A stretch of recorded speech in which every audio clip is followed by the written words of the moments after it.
भाइयों, एक बार फिर से सोच लो, रोहिणी नदी के पानी का बहाव अपनी ओर करने से हमारे और कपिल वस्तु के बीच बहुत मनमुटाव हो जाएगा। मनमुटाव से अब नहीं डरते हम। जब हमारी राजकुमारी यशोधरा को युवराज सिद्धार्थ छोड़कर चले गए तो क्या कसर बची है? बिल्कुल सत्य कह रहे हो भाई। हमारी राजकुमारी का जीवन व्यर्थ करने के बाद तो कपिल वस्तु ने हमसे शत्रुता मोल ले ही ली है। शत्रुता का जवाब शत्रुता है। हमारी यशोधरा के धिक्कार की ईंट का जवाब हम ही पत्थर से देंगे। हाँ, ईंट का जवाब पत्थर से देंगे। ठीक है।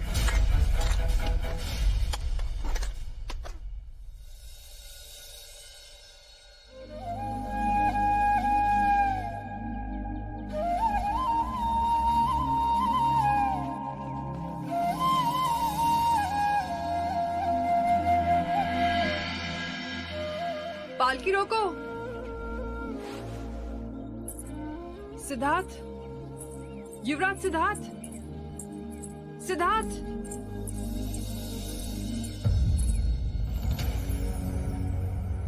वही कद काठे, वही सौंदर्य। मैं जानती थी कि आप युवराज सिद्धार्थ ही हैं, परंतु आप यहाँ इस दशा में? भिक्षु जल के समान होता है देवी। नदी का बहाव जहां ले जाए वहीं बह जाता है। आप और दर दर के भिक्षु? असंभव। ऐसे मुंह न मोड़िए। क्या यशोधरा के कारण? मैं यशोधरा के लिए अच्छा पति ना बन सका, अपने माता पिता के लिए अच्छा पुत्र ना बन सका। पूर्ण दोष मेरा ही है। तो वैराग्य क्यों? सारा ऐश्वर्य छोड़। धनी हो या निर्धन, हर जीव के मन में मृत्यु के समीप विचार आते हैं कि हम कौन हैं, कहां से आते हैं और मृत्यु के पश्चात हम कहां जाते हैं।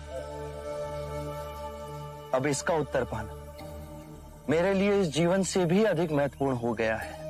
आपसे निवेदन है, आप मेरे साथ मगध चलिए। महाराज बिंबिसार ने मुझे वहां एक महल दिया है।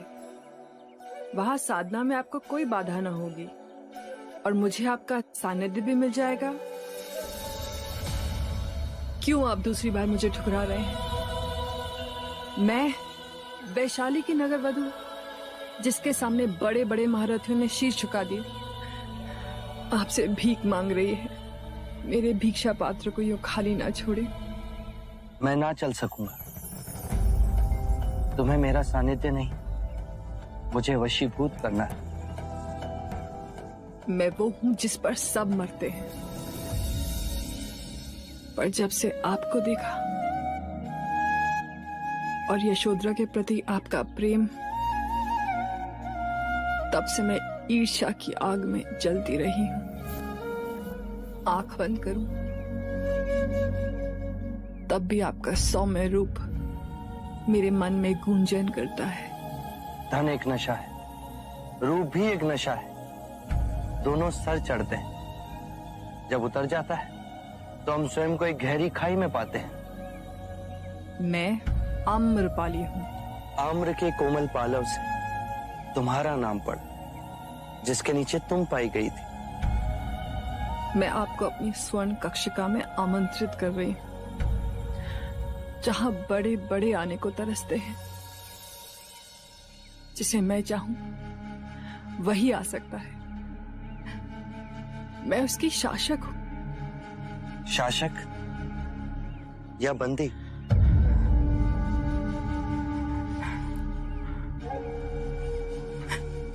आपको कैसे पता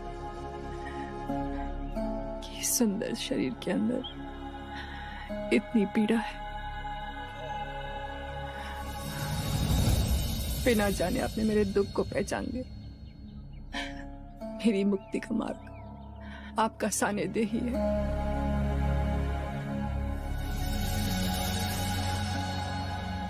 आज तुम्हारी पीड़ा ने तुम्हें जागृत किया। अपने अंदर देखो आम्रपाली, कौन हो तुम? ध्यान धरो, तुम वो नहीं जो जग तुम्हें समझता है। तुम आज भी उस आम्र के कोमल हरे पत्ते के समान जिससे तुम्हारा नाम पड़ा।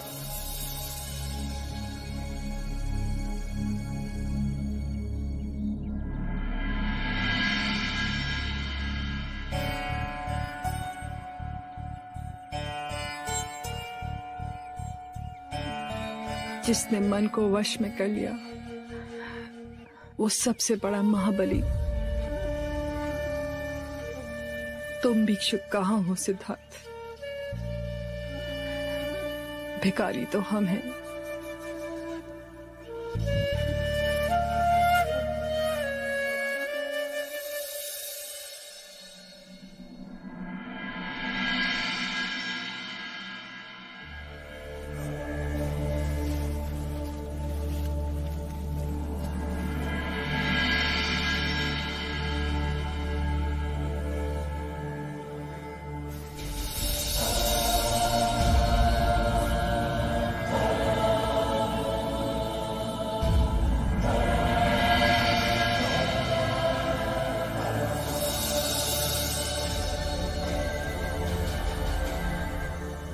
क्षण कब दिन बने, ऋतुएं कब बदल गई, वर्षा कब आई कब गई। 3 वर्ष बीत गए कपिलवस्तु का त्याग की। उस मुक्ति की साधना में, इस तपश्चर्या के पश्चात मैं अब भी परम सत्य से इतना दूर। क्या मेरे प्रश्नों का कोई प्रति उत्तर नहीं मिलेगा? क्या मेरी खोज ही असत्य थी? ये निराशा का भाव मेरे मन का ही खेल है। आशा और निराशा के ऊपर उठना अंदर से लगता है जैसे कोई निधि है, बस उसकी कुंजी कहीं आसपास ही है।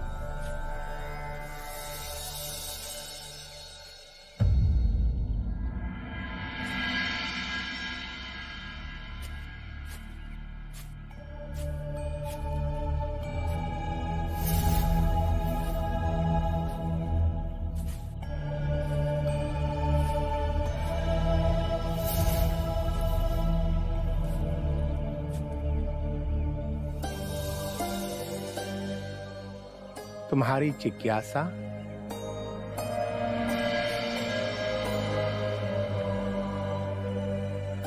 इस शरीर से मुक्त कैसे हुआ जाए?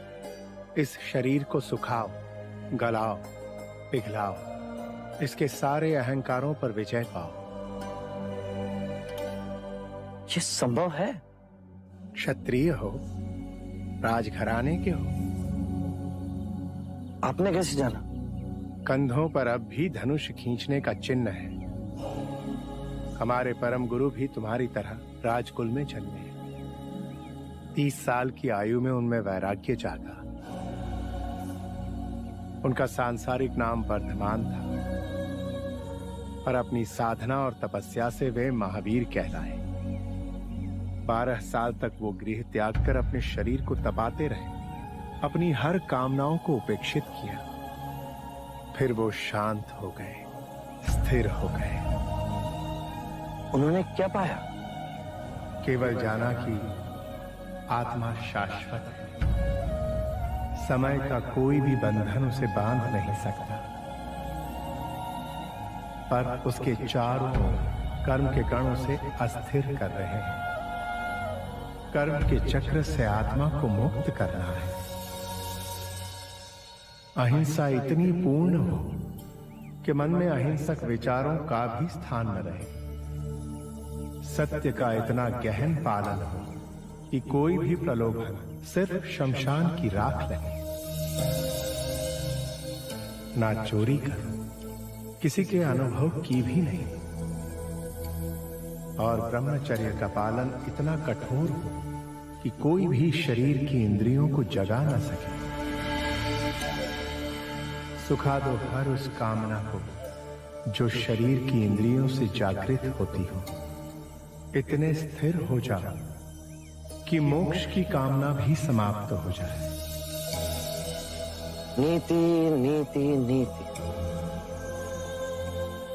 सत्य ये नहीं, ये भी नहीं, वो भी नहीं, परम सत्य के मार्ग पे मैं पूर्व के सारे ज्ञानों को नकारात्मक करता रहा। मैंने सब मार्ग सहज ही चुने, परंतु ये मार्ग मुझसे अछूता ही रह गया। ये ज्ञान आपने मुझे दिया, परम धन्यवाद आपका। यदि लकड़ी गीली हो तो उसमें आग सहज नहीं लगती। सत्य का ये भूमि तपस्वियों की है। महावीर के तप ने मुझे एक नई दिशा का आह्वान दिया है।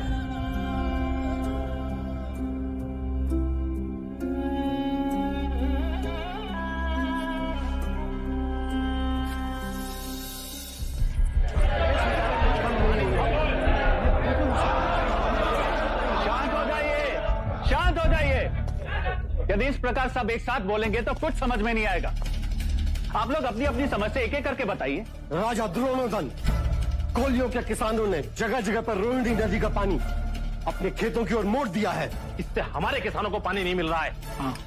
उनके खेतों में खड़ी हुई फसल नष्ट होती जा रही है। अब यदि महाराज शुद्धोधन ने कोई ठोस निर्णय नहीं लिया तो कपिल वस्तु और कोलियों के बीच अवश्य युद्ध होगा। भाई भाई एक दूसरे के खून से खेत सींचे, क्या यही आपकी नीति है? मैं आप सबकी समस्या महाराज के सामने रखूंगा। समस्या तो उनके सामने हम भी रख सकते हैं, पर महाराज के दर्शन हो तब ना। और दर्शन होंगे कैसे? महाराज को तो जैसे राज्य की सुधि नहीं है। सुधी नहीं है बिल्कुल भी। मेरा एक सुझाव है, यदि महाराज शुद्धोधन पुत्र वियोग के कारण राज्य पर ध्यान नहीं दे पा रहे हैं तो राज्य का कार्यभार किसी और को सौंप देना चाहिए। उचित है, यही उचित है। सभा का अध्यक्ष किसी और को नियुक्त किया जाए। हाँ राजा द्रोणादन, इस सभा का अध्यक्ष आप क्यों नहीं बन जाते?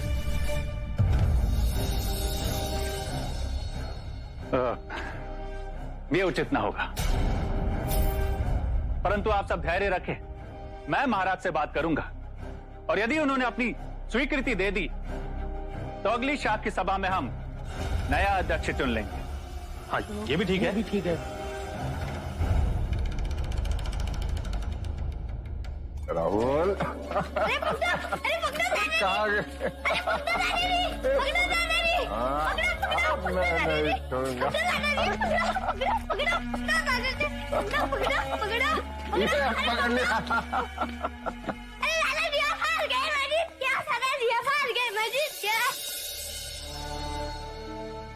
हाँ मैं हार गया।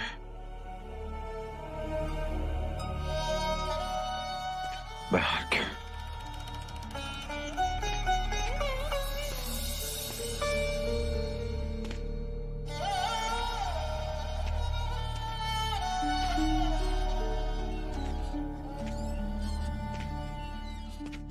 महाराज ऐसे कब तक चलेगा? आज सभा में रोहिणी नदी को लेकर बहुत बड़ा विवाद हुआ। कोलिया के किसानों ने पानी का भाव अपनी ओर मोड़ दिया। कहीं युद्ध छिड़ गया तो? नहीं, ऐसा कुछ नहीं होगा। परंतु महाराज शाक्य राजाओं को कौन समझाए? और आज तो राजा चतुर्भुज ने ऐसी बात कर दी कि क्या कहा उसने? कह रहे हैं कि महाराज हमारी समस्याओं का समाधान नहीं कर पा रहे तो क्यों ना सभा का कार्यभार किसी और को सौंप दिया जाए। महाराज मुझे भय है कि कहीं ये राजा अपनी मनमानी न कर बैठे। उन्होंने मेरा नाम स्वयं सामने रख दिया, परंतु मैंने साफ मना कर दिया। कोई युवा ही शाक्य सभा का अधिपति बने तो जैसे देवदत्त।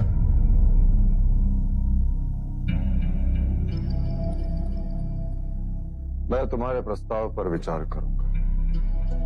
जी भाई महाराज।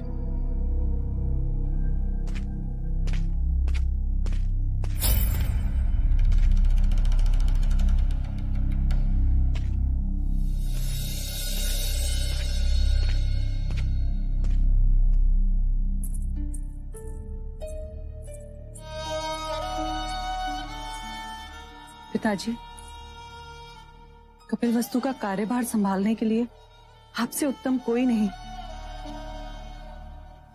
मेरा मन उब गया है इस सबसे। अपनी पुत्री की एक विनती सुनेंगे? इन्हें याद कर निष्क्रिय होने से अच्छा है कि हम उन्हें सच्चे मन से याद कर उनके विचारों जैसा कार्य करें। पिताजी, राज्य कार्य को संभालने के लिए बहुत समझदारी, धीरज और विनम्रता की आवश्यकता है, जो मेरे सिद्धार्थ में थी। पर देवदत्त इनके विपरीत अधीर है, अहंकारी हैं। यदि वो अध्यक्ष बना दिए गए तो रोहिणी नदी की समस्या को सुलझाने की जगह और उलझा देंगे, उनमें युद्ध करवा देंगे।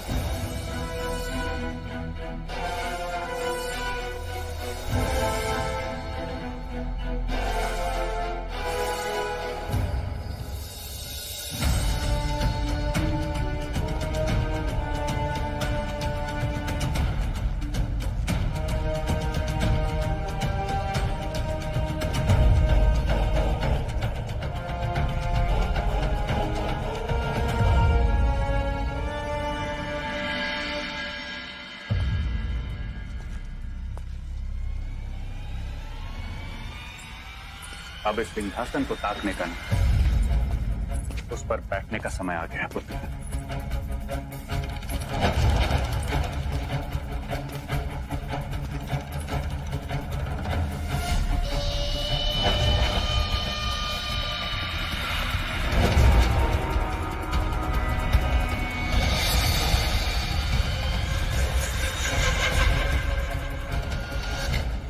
कल मैं तुम्हें चाक्य सभा के अध्यक्ष के रूप में नियुक्त करने जा रहा हूं।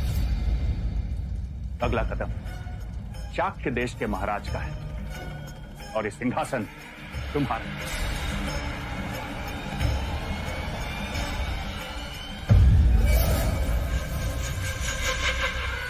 सौ सुनार की और एक लुहार की, ऐसा दांव खेला है आपने आर्य कि अब हमारी सारी कामनाएं पूरी होंगी। अब देखिएगा पिताजी, सबके मन से सिद्धार्थ की स्मृति को मिटा के रख दूंगा। अब चारों ओर मेरी ही जय जयकार होगी। जय जयकार। देव पुत्र, इतना ना भूलो, क्योंकि अब हमें पहले से अधिक सतर्क रहना होगा कि तुम्हारी जगह वो नंद ना ले ले। नंद? जब सिद्धार्थ को भी रास्ते से हटा दिया तो ये नंद क्या चीज है? मसल के रख दूंगा।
आप कोई देव है?